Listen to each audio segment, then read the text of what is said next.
नमस्कार, India news Rajasthan देख रहे हैं आप। मैं हूं आपके साथ अंशिका और बुलेटिन की शुरुआत बड़ी खबर के साथ करते हैं। बड़ी खबर आपको कोटा से बता रहे हैं, जहां कोटा दौरे पर पहुंचे बीजेपी अध्यक्ष जेपी नड्डा। ये बड़ी खबर कोटा से आपको बता रहे हैं। एयरपोर्ट पर बीजेपी नेताओं ने उनका भव्य स्वागत किया।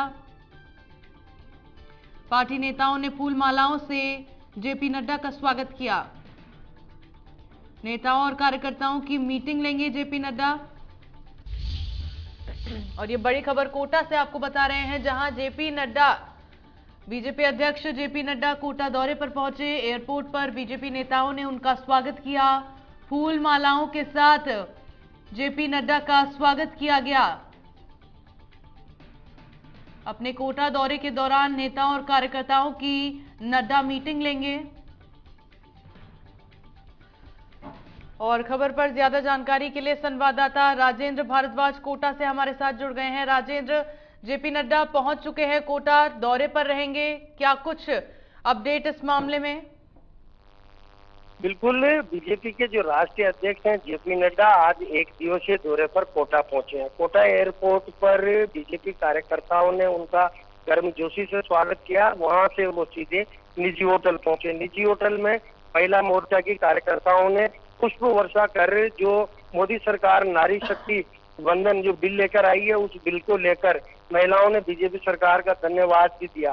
साथ में अगर अभी सबसे लेटेस्ट बात बताएं तो यहाँ पर कोटा बूंदी संसदीय क्षेत्र की अभी बैठक होनी है, जिसमें 108 पदाधिकारी शामिल होंगे। अगर बात की जाए कोटा से और बूंदी और 12 झालावाड़ से, तो तमाम नेता यहाँ पर पहुंचे हुए हैं। चाहे राजा दुष्यंत हो, चाहे प्रताप सिंह सिंघवी हो, चाहे चंद्रकांता मेघवाल हो, हीरालाल नागर हो, भवानी सिंह राजावत हो, प्रहलाद गुंजल हो, वरिष्ठ नेता यहाँ पर पहुंचे हुए हैं। तो निजी होटल में जो कार्यक्रम होना है तो उसमें सभी पहलुओं पर चर्चा होनी है। और साथ में हाड़ौती अंचल से जो नेता यहाँ पर पहुंचे हैं उनके साथ जिताऊ कैंडिडेट के बारे में यहाँ पर जो बीजेपी के राष्ट्रीय अध्यक्ष हैं वो चर्चा करते हुए नजर आएंगे। राजेंद्र, किन मायनों में ये बैठक अहम मानी जा रही है?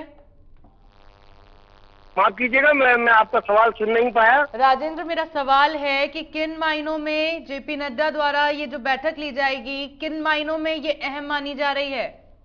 राजस्थान में विधानसभा चुनावों ने आचार संहिता लगी हुई है और अभी तक अगर बात की जाए तो बीजेपी की पहली सूची जारी हुई है, जिसमें 41 नाम यहाँ पर सामने आए हैं। उसके बाद में कुछ विरोधाभास भी देखने को मिला था, क्योंकि 7 जो सांसद है उनको विधानसभा चुनाव में मैदान पर उतारा गया है।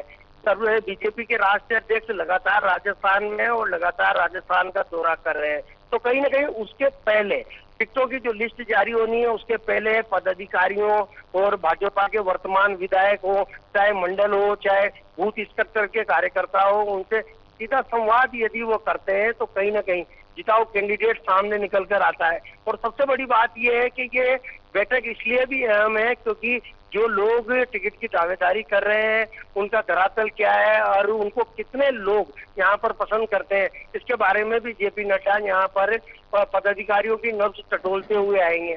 अभी अगर बात की जाए तो एक अहम बात यह भी है कि जब पहले प्रत्याशियों की सूची जारी की गई 41 प्रत्याशियों की, तो उसमें जो नाम सामने आए हैं उसके बाद जाहिर तौर पर बीजेपी में विरोधाभास की स्थिति बन गई।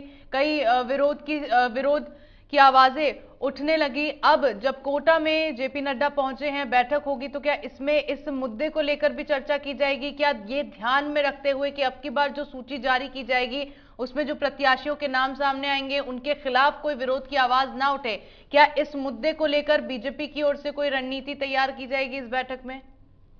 बिल्कुल, ये सवाल यहाँ पर होना भी बहुत लाजमी है, क्योंकि बीजेपी की जैसे पहली सूची जारी हुई थी तो विरोध के स्वर यहाँ पर देखने को मिले थे। उसके बाद में सबसे बड़ी बात यह है कि जो बीजेपी के राष्ट्रीय अध्यक्ष हैं वो लगातार राजस्थान का दौरा कर रहे हैं और प्रधानमंत्री नरेंद्र मोदी सीधे मन से ये कह चुके हैं कि कमल का फूल ही हमारा निशान है, कोई आदमी अहमियत नहीं रखता, कमल का फूल अहमियत रखता है। तो पार्टी के चुनाव चिन्ह पर जो लोग चुनाव लड़ रहे हैं उनका ध्यान रखा जाए। यही बात यहाँ पर हाड़ौती अंचल में जो बीजेपी के राष्ट्रीय अध्यक्ष हैं वो कार्यकर्ताओं को समझाने की बात करेंगे। और साथ में सबसे बड़ी बात ये है कि ये दौरा इसलिए भी अहम है क्योंकि सब लोग अगर पार्टी को एकजुट होकर काम करेंगे तो बीजेपी की ज्यादा से ज्यादा सीटें यहाँ पर निकल पाएगी। फिलहाल अगर बीजेपी के दावों की बात की जाए तो बीजेपी का दावा ये भी है कि 17 की 17 जो हाड़ौती की सीटें हैं उन पर बीजेपी का कमल खिलेगा, मगर ये तभी मुमकिन है जब पार्टी में किसी प्रकार का विरोधाभास ना हो और पार्टी की दूसरी सूची जारी होने के पहले। जिस तरह से राष्ट्रीय अध्यक्ष हाड़ौती अंचल पहुंचे हैं, यहाँ की कार्यकर्ताओं से मुलाकात कर रहे हैं, यहाँ के पदाधिकारियों से मुलाकात कर रहे हैं, तो कहीं ना कहीं इस बात पर जरूर फोकस किया जाएगा कि कहीं ना कहीं जो टिकट की दूसरी लिस्ट जारी हो उसमें किसी प्रकार का विरोध देखने को नहीं मिले और ज्यादा से ज्यादा जिताऊ जो उम्मीदवार है उनको यहाँ पर मैदान में उतारा जाए, जिससे कांग्रेस का जो शासन राजस्थान में चल रहा है उसका कहीं ना कहीं अंत हो सके। जी, जाहिर तौर पर विधानसभा चुनाव के लिए जेपी नड्डा जीत का मंत्र कोटा में पदाधिकारियों को, अपने कार्यकर्ताओं को दे सकते हैं। पदाधिकारियों की बैठक यहां लेंगे। कोटा के दौरे पर जेपी नड्डा पहुंचे हैं, एयरपोर्ट पर उनका भव्य स्वागत किया गया। तमाम जानकारियों के लिए बहुत बहुत शुक्रिया राजेंद्र।